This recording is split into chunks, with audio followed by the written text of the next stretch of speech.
What's up, guys? It's AAJDH here. Today I'm gonna be showing you guys how to make how to add URP to your Gorilla Tag fan game. URP is basically just straight up. It's literally post processing, but you can you can adjust it more, and you can see a lot more than post processing. I like it more than post processing, just normal. So what you're gonna want to do is you're gonna want to click Window, Package Manager, click Unity Registry, and type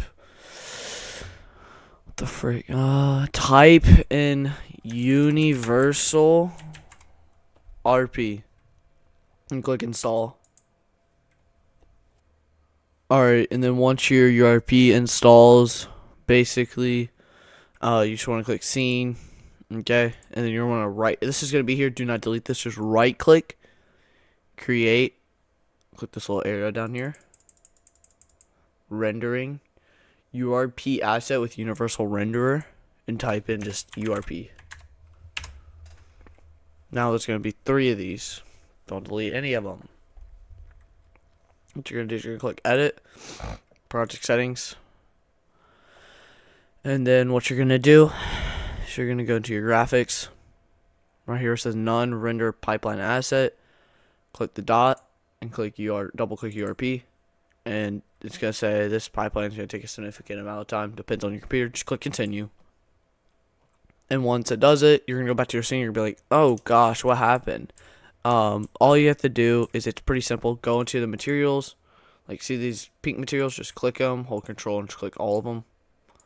Go up here and click Edit, Rendering, Materials, Convert Selected Built-in Materials to URP. Click Proceed, and it fixes them all. Just like that. Alright, and then just like that, you have URP installed. Now we're going to click the plus and click Create Empty, and we can name this Global Volume. Click Add Component and type in Volume. You're going to see this. You can click New, and right here it says Mode, and it says Global. Make sure it stays on Global. If it says Local, change to Global. Click Add Override, Post Processing, add a bloom. To click Add Override, Post Processing, type in Color Adjustments, add another override, Post Processing, Vignette, I don't know how to pronounce it, add override, Post Processing, and you can add whatever else you want. I'm also going to add tone mapping. That's a really good one. Let's start with bloom, so I'm going to close these all out. You guys can copy down the settings if you like to. Depends on your game. So yeah, the threshold, the lower this is, the brighter it is. So, and then if you turn up your intensity, you can tell it gets brighter. So if you like have it at 8, it won't do anything. So like, I would do 0.7, change the intensity to maybe 2 or 1. I'm gonna do 3. I'm gonna change the threshold to 0.9. Just kind of mess with this bloom, because this is like an important part of your game. Sometimes I like to go out on my force and look, like if I turn this up, but I can't turn it up too much because that will brighten that. So I want to do about 4. That should be good. I'm probably not even going to have a directional light, so I can kind of delete that. Maybe I will. Still, okay. Well, on here, you can change the scatter if you want to. Scatter's just literally just color and bloom just around it. So like if it's all the way down, there's like there's not going to be like a bloom around your color. So like if I go to this pink material, there's usually a little highlight around it. You can tell. I'm not going to mess with that scatter. I'm going to let it be default, which should be like 0.7, which is the default. Just going to turn that off. Tint is basically just the outline. If you want it to be a different color, you can. I'm just going to not mess with it. Clamp, don't mess with. High quality filtering, don't mess with. Just none of this other stuff I want to mess with. That's bloom. Color adjustments, post exposure.